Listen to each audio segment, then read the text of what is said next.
morning, Fiji, and welcome to another episode of the Brunch on MaiTV. I'm Jacquee Speight. Bolumnaka, ladies and gentlemen, and I'm Alphonsus Ravosai, and thank you for joining us on the Brunch show this morning. And we hope you're having a fantastic day so far with both Stanley and Tomuse out of the country. These two just love to go globetrotting. They love traveling. They do love traveling. You know, I want to be like that. Here one day, gone another day. You know, I think Stanley should give us some chance to go to and learn, you know. I agree. If you're watching this, Stan, heads up.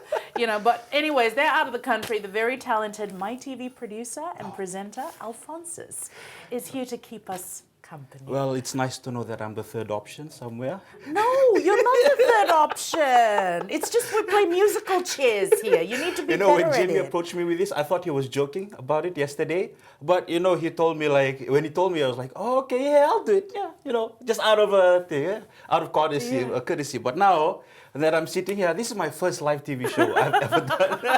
But I'm happy, I'm excited, you know, new challenges. It's a new year, so I'm just happy to be here. I'm very excited for you. I'm very happy that you got to do this with us. Thank you. So we're going to jump straight into and take a look at the trending news headlines this morning on the front pages of the Fiji Times and the Fiji Sun. Well, in the Fiji Sun, harrowing accounts of the 2024 murder of a woman and her unborn baby.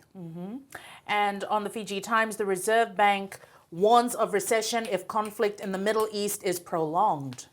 And on the MaiTV website, two coalition government parties challenge proposed Fijians' first registration.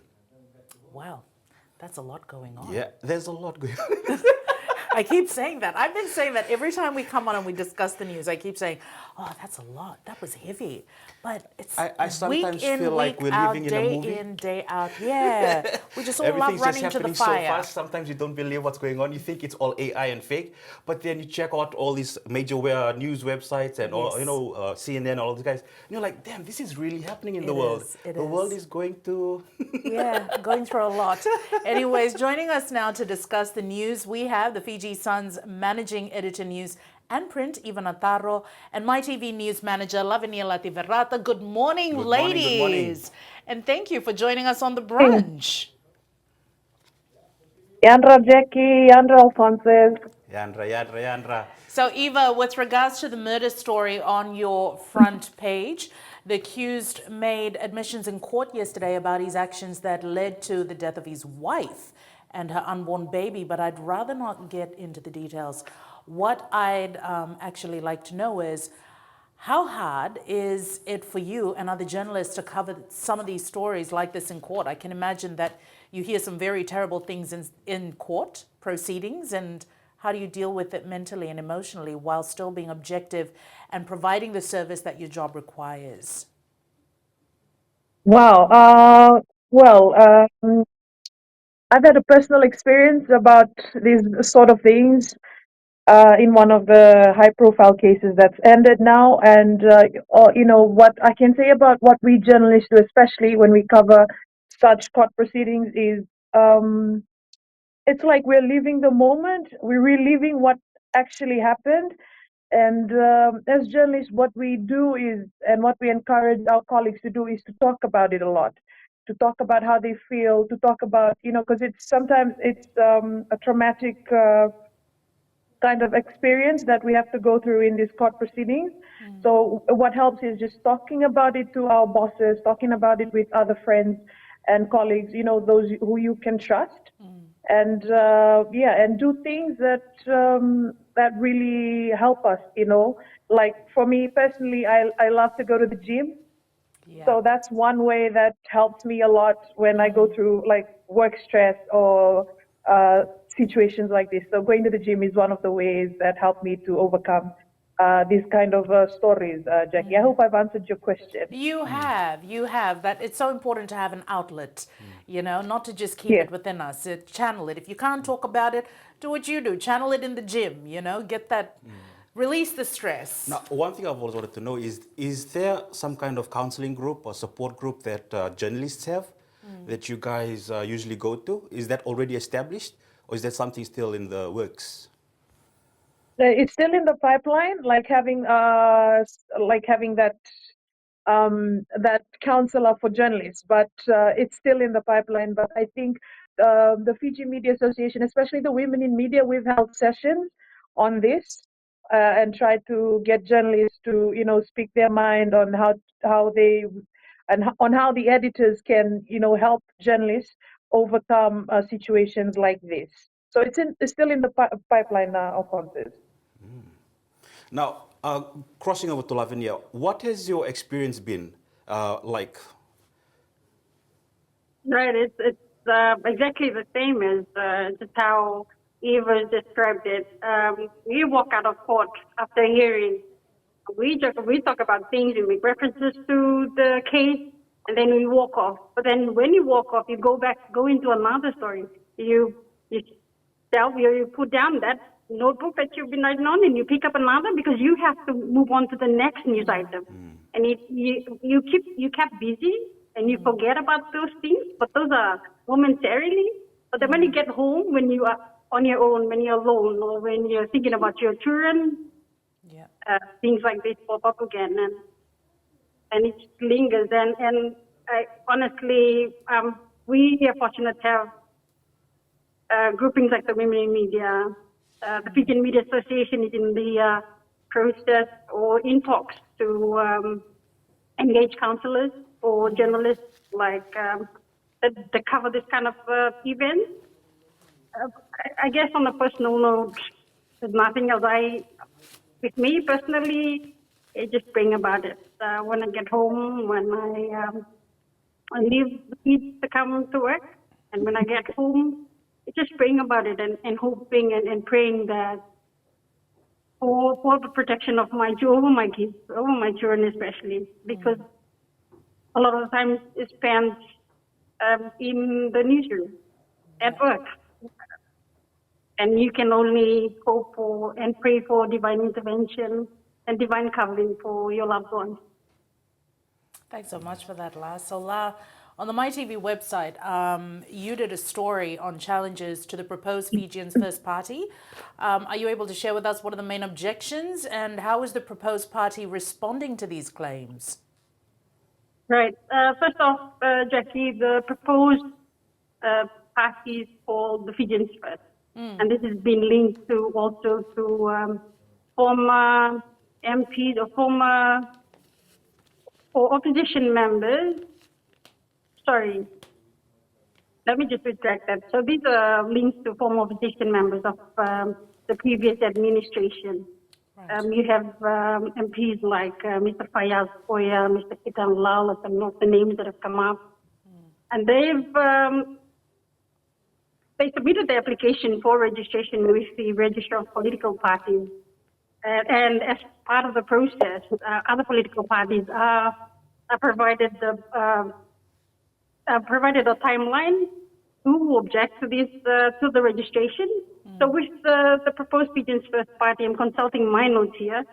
The objections were filed by the NFP and the People's Alliance Party. These are two parties in the Fiji coalition government.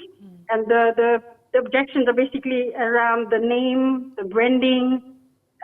They said that it's quite similar to the deregistered Fiji First Party and that it could cause confusion among voters. The other objection is around what they say misuse of national symbols like the coat of arms, like the national flag. And perhaps the People's Alliance even went further to say that this is the party is trying to revive Fiji First under a different name. So these are the objections that have come to the fore, and by right, as per the Political Parties Registration Act, these are part of the process, really. Interesting. Really Thank you interesting. for that, La. Now, Eva, I just wanted to get your thoughts, sorry, not your thoughts, but you also did a story today on the budget for the state funeral for former President Ratu Ipeli Naraitacau. Can you tell us about that, please? Yes, And while we're on the topic, nothing has... Carry on, Eva, Nothing sorry. has been nothing has been finalized yet. What we know is the budget would be sourced from different ministries. Initially, it came to about $800,000. I think government is looking at reducing that the budget right now, so possibly to around 300 grand. So we'll see what what the Ministry of Finance comes up with, but right now nothing has been finalized. Interesting to note that the former Prime Minister and President Ratu Kamise Semara, his funeral, state funeral cost, the budget was around 1 million, a little over $1 million.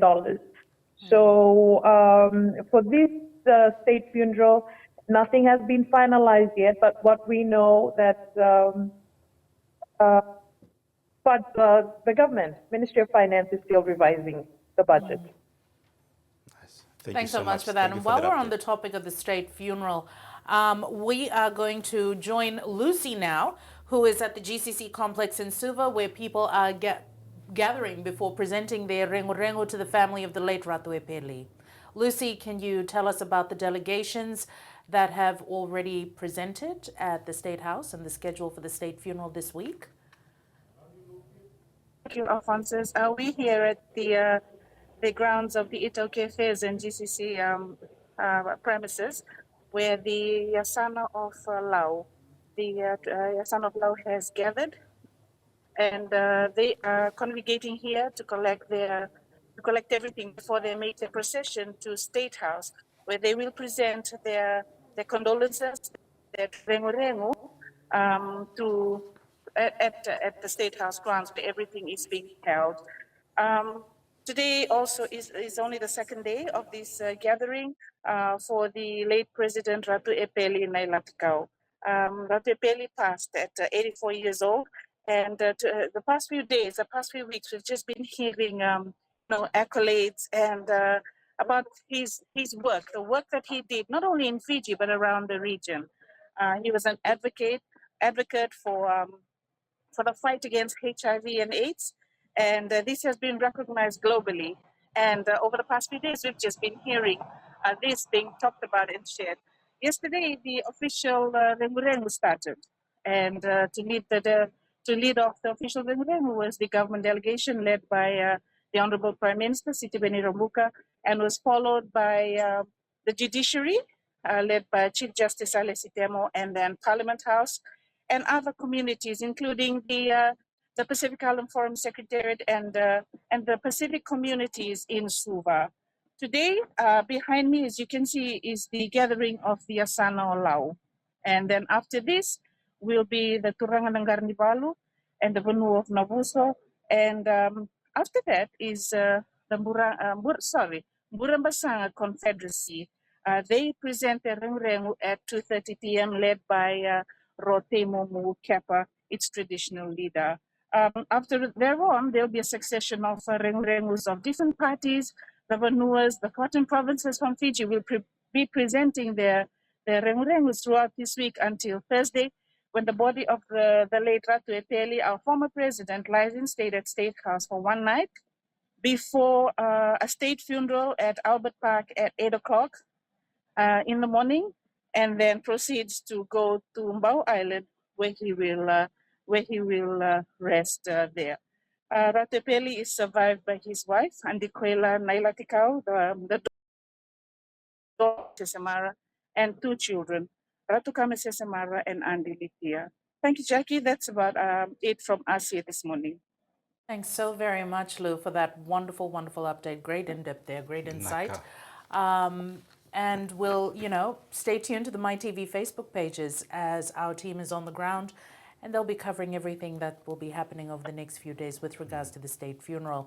Thanks so much also to Eva from Fiji Sun for joining us. I believe she's rushed off. She has training to do. Some training to attend but we're just going to go back to as we were talking about earlier, how these stories impact journalists. I think the other thing too is also, having worked in the newsroom previously for many years, is these stories stay with us for life. They are stories that honestly, time can change, the years go past, people move on and whatnot, but for journalists, there are stories that will remain with us for the rest of our lives. And, we travel around the places, we go around, and it's like, this happened here. That happened here. Someone went through something here. But I loved how you pointed out how important family is, especially for journalists. how when we go read these Stable foundation. yeah, stable foundation. When we cover these stories, that we think of our families. So, can you share a bit more about that? I believe you have a special message because today is also a special day for All right. someone. Yes, yes, yes. So my daughter, she's Beth. Yes. She turned 16 today. Oh, sweet Um, Happy 16. birthday. she turned 16 today, and I'd just like to remember she's one of the people, key people, I should say, who've been behind me. I'm grateful that they understand the demands of the job. I was on end, I've been in the newsroom. And I'm always grateful. To help them. Every day I thank you. I thank the God that they gave me her and my son. So Yeah. this is a shout out girl. I'm blessed and I'm truly, truly, truly blessed to have them. Thanks so much, La. Thank you so much. And happy Happy birthday. birthday. Sweet Beth, you're sweet 16. We can't wait to see you here at the office. She's always popping in, coming a in, cake and doing prepared her for her. projects. So we're going to have to get a cake out and do a whole shout out for her all again online later. But La, thank you so much. Thank you for the update. Thank you for the special reminder that we all needed this morning. Much appreciated. Nakala. Thank you. Maka. All right, we'll have to go for a quick break, commercial break now, but don't go anywhere. When we come back, we have Fane Saumaibulu, who joins us in studio to discuss World Autism Month. Yep, stay with us.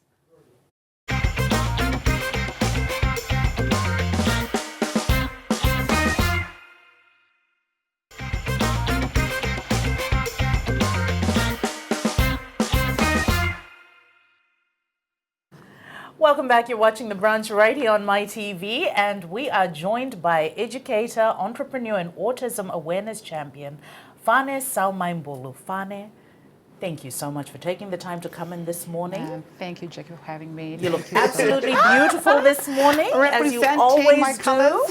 I love it. You were saying it's your school colors. Yes, since I was told not to wear green, so I said, okay, I'll go without Dudley color. So Fane, for viewers who are seeing you for the first time, getting to know you for the first time on the show, are you able to tell us a bit more about yourself? Okay. And about the work that you do at Beacon Learning Center? All right, sure. For those of you who don't know me, my name is Fane Saumaibulu. I'm a mother, first and foremost, to 5 wonderful children, Julian, Lolia, Helala, Lisa, and George. And of course, our 6th baby, our fur baby, is Azu, who keeps us on our toes. But on a professional level, I am currently the director of Beacon Learning Center. It's a private school, God-centered Christian private school that's located in both Nakasi and the Wheeler Housing. And we cater to the levels of ECE, kindergarten, primary school, years 1 to year 8. We are just ventured into secondary school.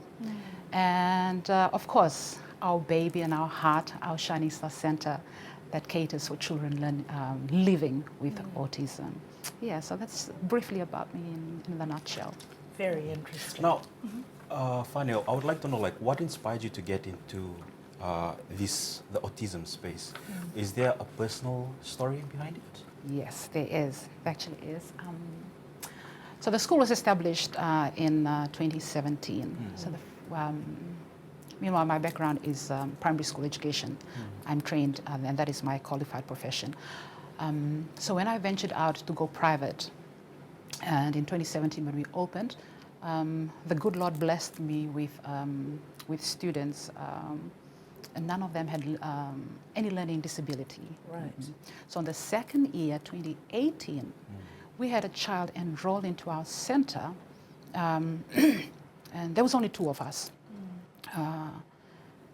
We enrolled in our center, and he exhibited behavioral traits that no matter what I was equipped with for the last 20 plus years in my teaching profession, every approaches and skill that I would use to try and work on this child. It didn't work.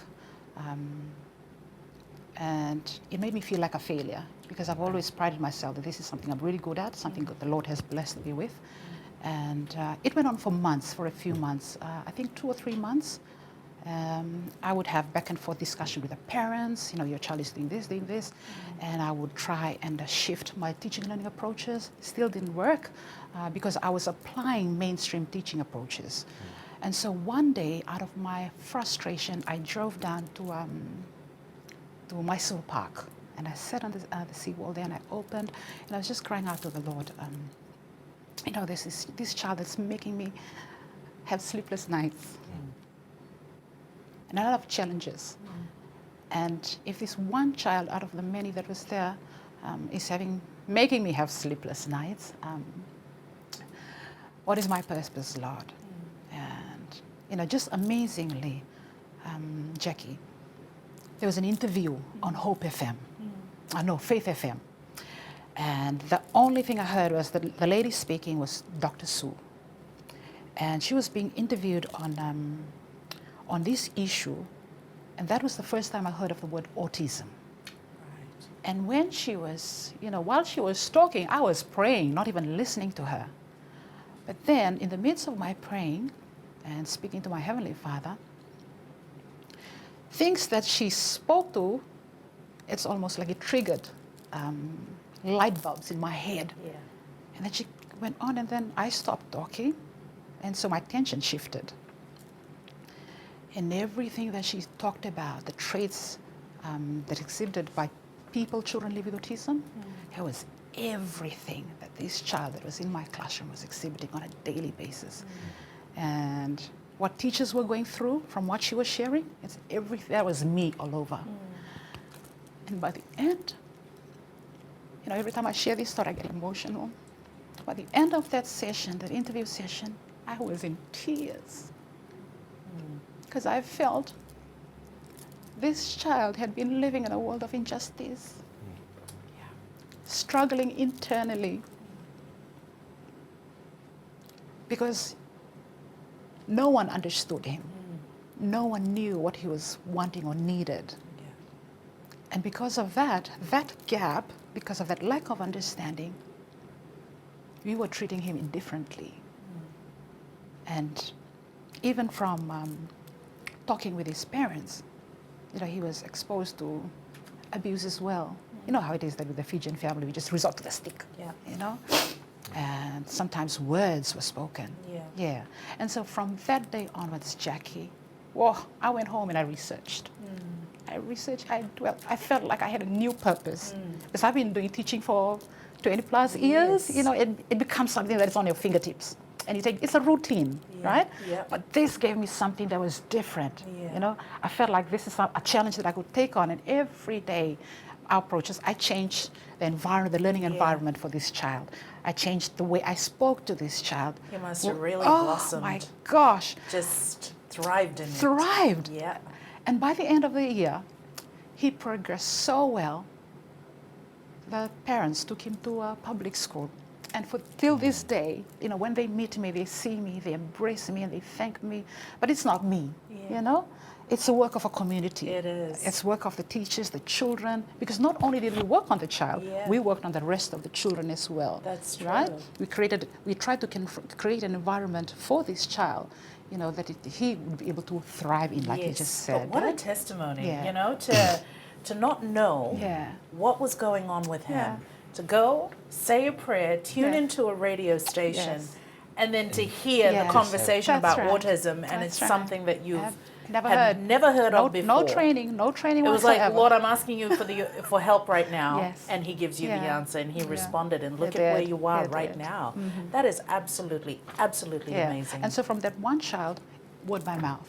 So the parent goes and shares it with somebody else, and before we know it, the second year we're having 2 or 3, and then it just kept increasing. And now you have secondary. Yeah, and now we have a special center specifically for children. Before they were all part of the mainstream classroom, but then we realized, no, they need an environment specifically to cater for them. Yes. That's how Their our own Shining learning Star experience. Center Yeah. was established. So, for those who are watching right now, Fane, for those who are not aware Yeah. about autism, what it is, are you able to share and explain with our viewers what is autism? Okay, autism. That's a good one. What is autism? First of all, before I divulge in what autism is all about, let me just put it across that I am not an expert, right, in this field. I was never trained in this field, but from all the trainings that we've now been undertaking, from all the researchers, autism is, in simple terms, it's a lifelong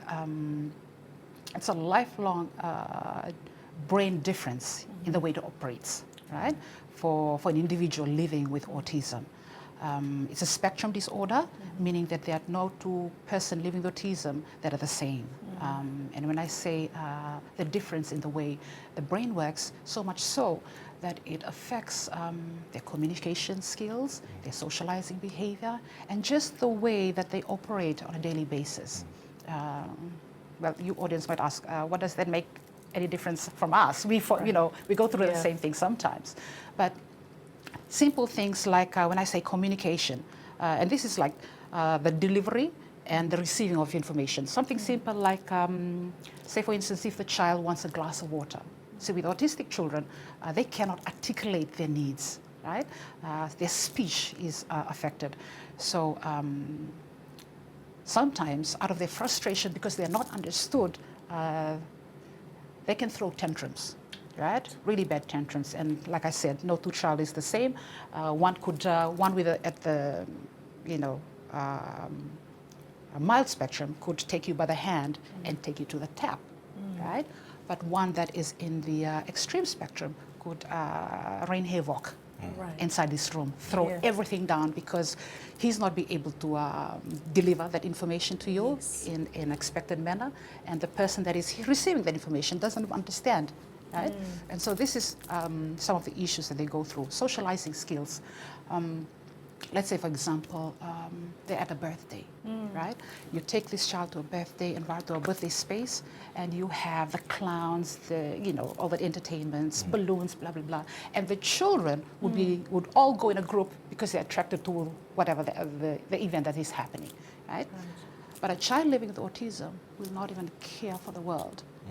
If there's something happening, the children are gathering there because they're intrigued, the normal behavior, expected behavior. This child will stay in their corner and be absolutely oblivious. And then people, hey, kind of like socially reclused, not even caring for the world, what is happening that side. They will be on their own, they're in their own world. Yeah, so these are the little things that we've observed, right?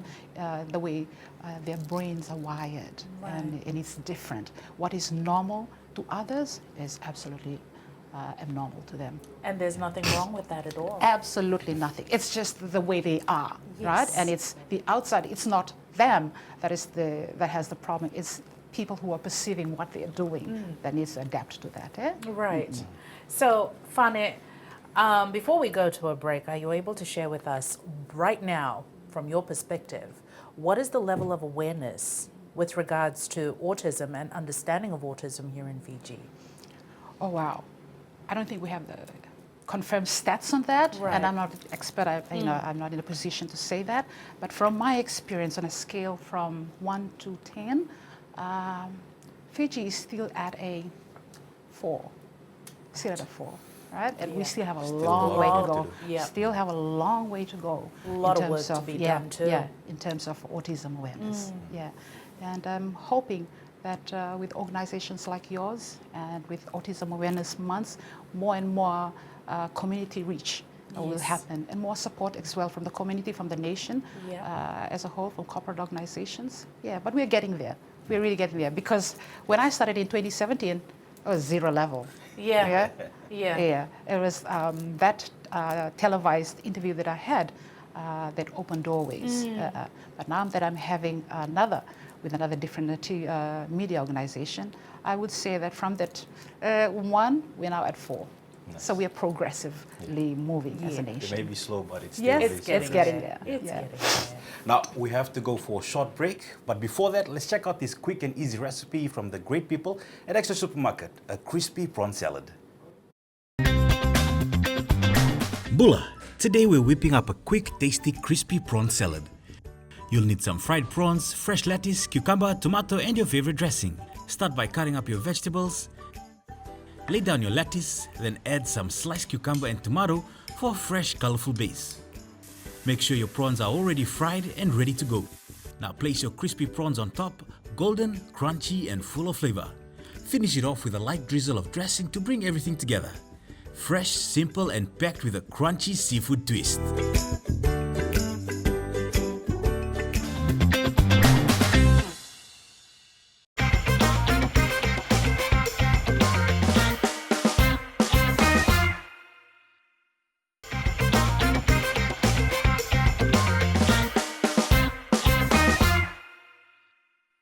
Welcome back. You're watching The Brunch right here on MaiTV. And as we mark World Autism Month, we're talking with the lovely Fane Saumaibulu, who's just been sharing such insightful views with regards to Autism Awareness Month, the work that she's been doing, especially with Beacon Learning Center.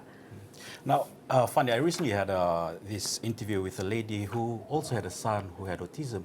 And one thing she talked about was early acceptance, early diagnosis, but also very important is for the parents themselves to accept that their child has autism.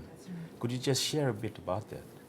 That's one of the challenges. I love the question because that's one of the challenges that we face as educators, as support nurturers in our center. Early acceptance. We've had suspected cases. They don't go to Hilton because Hilton is the institution that we work with. And then there are those who are referred to us by Hilton. And the parents vary in the way they accept the fact that their children are living with autism.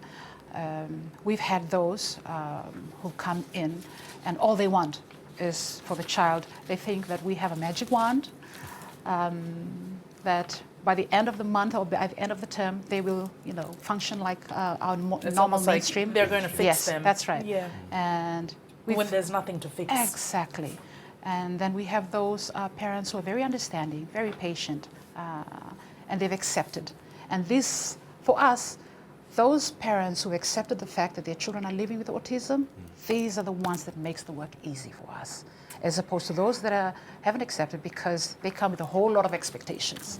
And it is a huge burden on our part. Yeah, sometimes it creates frictions, but again, it's still a work in progress. More understanding means a better partnership. And it makes our work easier, right? Because best believe support from the parents towards the teachers is very important as well. It is. Don't absolutely. rush us. Be patient with us. Be patient with your child. We'll get there. I love that.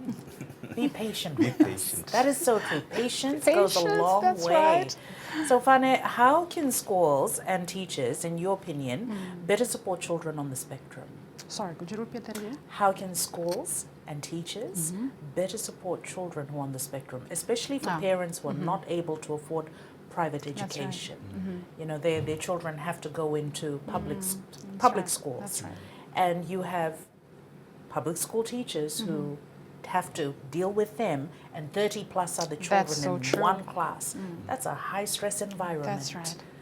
What would be your advice for that? How can schools and teachers better support these children? Well, everything rises and falls with the leadership, right? So I can't say much about public schools, but being one that was in the system for almost 20 years, what I felt was lacking a big challenge as teachers trained on issues with children learning, with learning disabilities, specifically autism. We've got ADHD, Down syndrome, and this all affects their learning and the teaching inside the classroom. But I feel like the government could better support the teachers by exposing teachers to trainings, ongoing professional development.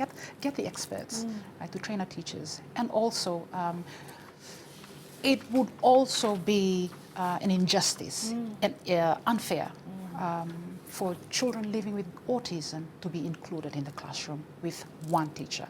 If a child is diagnosed or suspected living with autism, a child inside a mainstream classroom needs their own support teacher.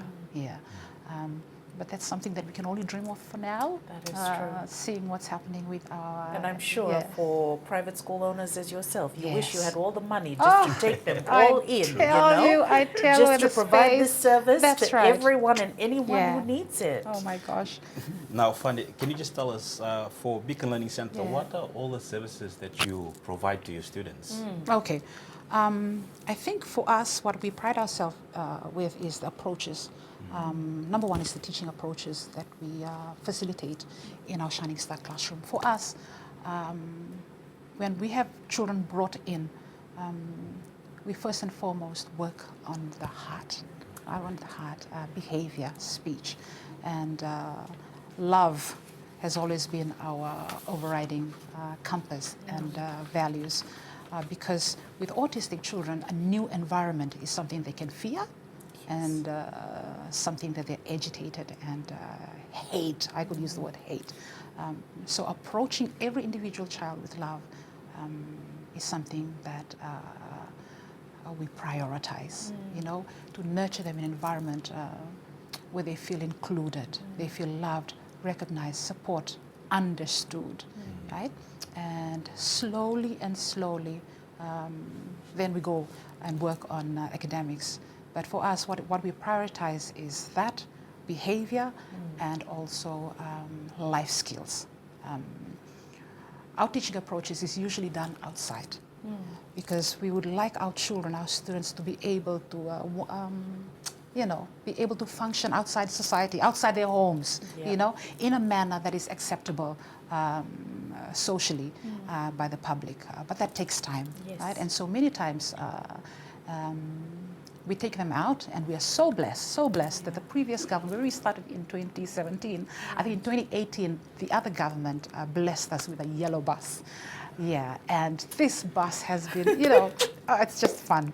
So this bus is their mode of transport to go out to Thole Suva for a nature walk. Out and about adventures. Yes, or to go to the market to have a market day. They take their money and go shopping, to interact with vendors, to work on their speech and their confidence, social interaction, to go out to the beach, right? And help with the community picking up rubbish, and just to be inclusive in the way we approach. Our center is just an intervention center, Shining Star. So we really don't focus much on academics, because once we can confirm, or the teachers can confirm, so-and-so is now ready to go into the mainstream class. Right. Then we take them there. Then the transition is gradual. We don't just take them to to the mainstream class. It's usually done, we start by once in a week, and then we progress to twice a week until the child is now able to adapt to the new environment. Yeah. But while they're staying with us at Shining, while they're with our Shining Star Center, those are the things that we do with them. Yeah. Just nurturing them in a fun, loving, Christ-centered environment. That's just amazing. Yeah. And so thankful to the yellow bus. That's our pride and joy. As you're telling us about it, I just can picture this yellow bus and all these children going on their way, excited. Oh, they love it. Exactly. They love getting, because to them, this is a bus, And on Saturdays, we also include the mainstream students to be part of the bus ride, right? So that they can interact socially with our mainstream students. So yes, it's been a joy. Our yellow bus is our joy. So Fane, for people who are watching right now, how can the wider community be more inclusive and supportive? I think awareness. If we could take our time, our free time, to just dwell in understanding autism, research, even if it takes 5 to 10 minutes, understanding what autism is all about, so that when we exposed in an exposed environment where we have, or in a space where there is a child or an adult living with autism, you will be able to see them and view them from a lens of empathy and not judgment,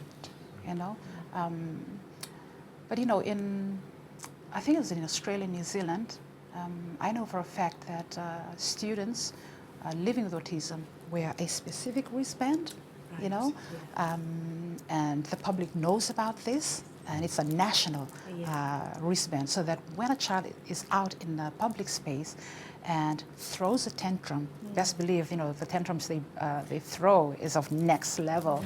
You know, those out there will not judge the parent first and foremost, judge the child, you know, but as soon as they recognize, as soon as they recognize the band, the child wearing the band, they immediately know, oh, this is a child that is living with autism. So they reach out and help the parent. You know, they reach out and help the child instead of taking your phone and, you know, videoing, you know, what is happening nowadays.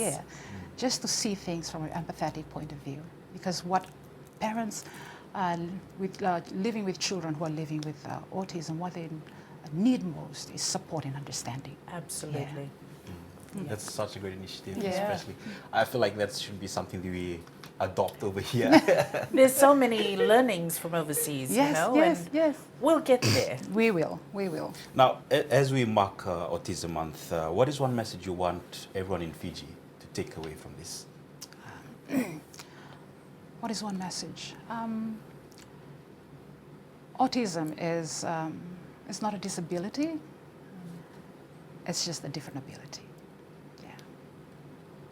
And just understanding and empathy with children who are living with autism. That's what they need, and that is what they deserve. Thanks so much for that, Fane. Okay. Thank you again for taking the time.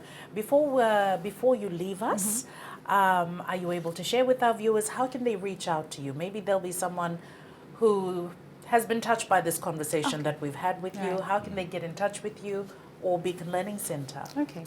You can find us on Facebook, Beacon Learning Center, or you could pay us a visit. We've got our school in Nakasi, Matana Street in Nakasi, and also on Lady Davila Road in Davila.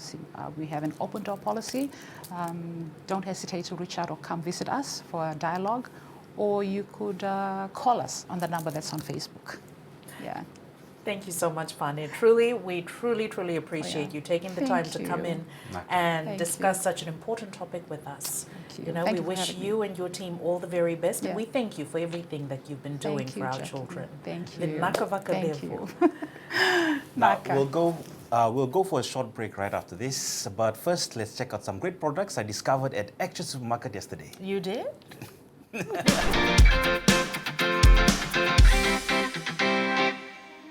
Hello guys, and welcome to Action Supermarket, our go-to place for all your shopping needs. Let's check out what's in store.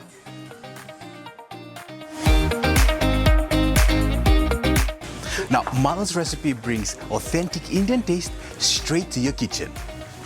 Rich garam masala and curry mixes to bold pickles and chutneys. It's everything you need to create traditional flavor-packed meals. Cook with confidence using Mother's recipe.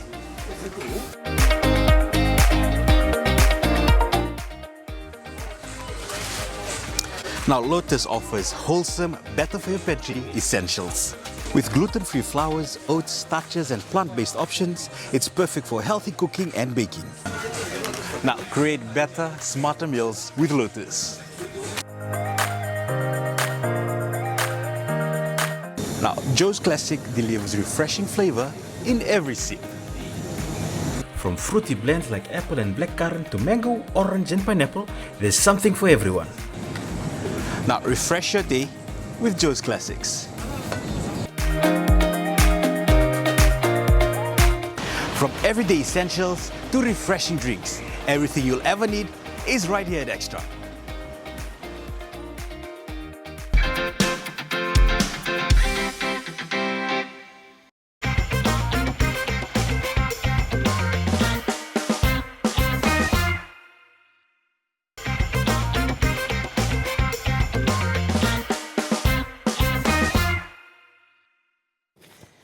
Now, welcome back, you lovely people. You're watching the Brunch on MaiTV, and we hope you're enjoying the show.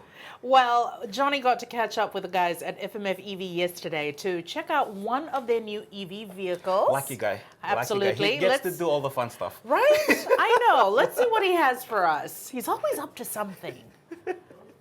Yandavinaka, Jacquee and Alphonsus. Yes, this morning we're trying out something new. I'm out here on the road riding this new EV vehicle introduced by FMFEV. EV stands for electric vehicle, and it's all about cleaner, smarter and more sustainable drive around Fiji. I'm here with the GM for FMFEV, Rashmani. Good morning, Rashmani, and welcome to the Brunch Show. Tell us about this vehicle, this EV vehicle that everyone has been talking about. Welcome to our FMF EV driver session. Today I'm driving Ritara 4x4, a all EV, which is electric vehicle pickup. This is basically where the power meets the purpose. Straight from your work site, off to your weekend. Yeah. These vehicles are all equipped to charge at home. Wow. How convenient is that? That's Now, amazing.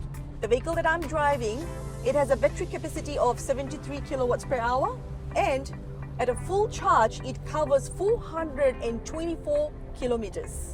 424 kilometers. 424 Because kilometers. people are usually talking about, like, if we charge a battery for instance, how long will it go?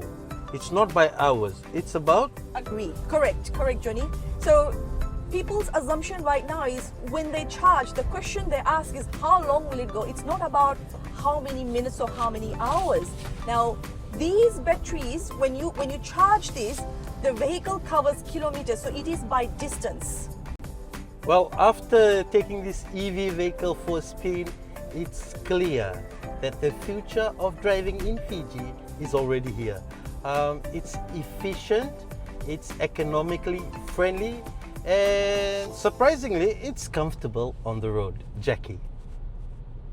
Thanks so much for that, Johnny. That was amazing. That was, yeah. Well, I was actually part of the shoot yesterday, and let me tell you, we could not hear a thing when this car started moving. It's a Really? nice, quiet car. But Really? the only thing is like the charging part, because Fiji is not to that place yet where every place has a charging port for one of these EV cars. It is getting there, but I'm just thinking to myself, what if you're running to the west and somewhere through there, like you forgot to charge it fully the night before and somewhere through there? I'm just thinking this vehicle would be perfect for the parents. A lot of parents who want to follow their children around. When your child they says, sneak out? yeah, when they sneak out, when your child says, oh, we're going here, here, here. Oh, yeah, okay. This is the perfect vehicle just to drive by. Because you'll never hear it. Can you imagine? You're just driving by, you see them at one Wunu and then Exactly. Oh my goodness. You said you were studying. What's happening here? But interesting to note, 424 kilometers on a fully charged battery. From here to Nandi, I think it's a 145K or 125K. And then from here to Lautoka. So this pretty much takes you here to, could take you to Tavo or even to Raki Raki if you're taking that route. Yeah. That's amazing. That's absolutely amazing. So basically you charge it up, you drive down to Nandi, You just you don't have need to to remember worry. to charge it up. Yeah, come back and make sure you charge it up for the next trip. Yeah. That was a great update. Fantastic. Absolutely great to see what FMFEV is doing for the lovely people of FMF and for anyone else who gets the opportunity to ride it. We're going to take a look right now at our shot of the day. Now, this was taken on the Suva foreshore by Epeli Ulu. What a beautiful scene for a romantic evening walk with your significant others. Sorry. Jacquee, now I'm sure this place is very familiar to you as well. Okay, I did not write this script. No, I'm looking at it. Is that near Tico's? Because yes, I've gone to dinner at Tico's, so I've walked in that direction towards Tico's. Okay. Yeah, Yes, I have. I've gone to have dinner on a boat. If that is, yes, it is in the opposite direction. No, that's the Silver. Jamie's saying that's the Silver Wharf side. Fonzie, maybe you have. That's why you said romantic walk. I do not take walks. If anything, I'm more of a sit down and Talanoa guy. Wow, this guy. Well, if you have a picture, it's not for me.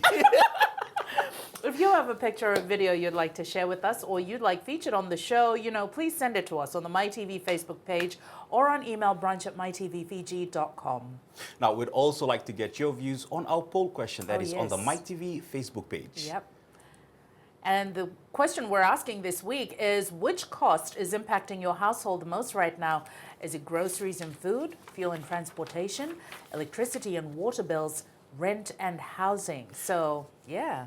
Well, to let us know what you think, follow us on Facebook and participate in our poll question. Yep. That is pinned on the top of the MaiTV Facebook page. Yes, and we'll be sharing the results from that in our episode at 10 a.m. live on this coming Friday. This Friday, yeah. So that's all we have time for today. I hope you've enjoyed the show. You know, there's just been so many wonderful discussions, especially having Fane Saumaibulu talking about the wonderful work that they've been doing at Beacon Learning Centre. It's Autism Month. We're raising awareness on this. If this has piqued your interest, the conversation has piqued your interest, please do your research into it. Get in touch with the, the right authorities, the bodies, people who you feel can share more with you. And yeah, Fane did talk about how awareness is a very important part of the whole autism Yes. conversation. Yeah. Because like she said herself, she didn't know what it was in 2018. That's just it. And it's come to 2024 and she said it's risen up by, 3 levels Yeah. of the awareness here in Fiji. But yeah, more awareness is needed, most definitely here in Fiji, to help, especially the not students, but the kids who are living with autism. That is so true. And we look forward to having more people on this month to talk about it. So stay tuned for that. For the brunch, I'm Jacquee Speight. And I'm Alphonsus Ravosai. Have a safe and enjoyable day. We'll be back again on Friday, live at 10 a.m. Oh, yes. right here on Will Temesia be MaiTV. back by then? No, you'll be with me Okay, still. wow, lovely. I am happy, so happy. Have a great day, Fiji. Ni mo the manda.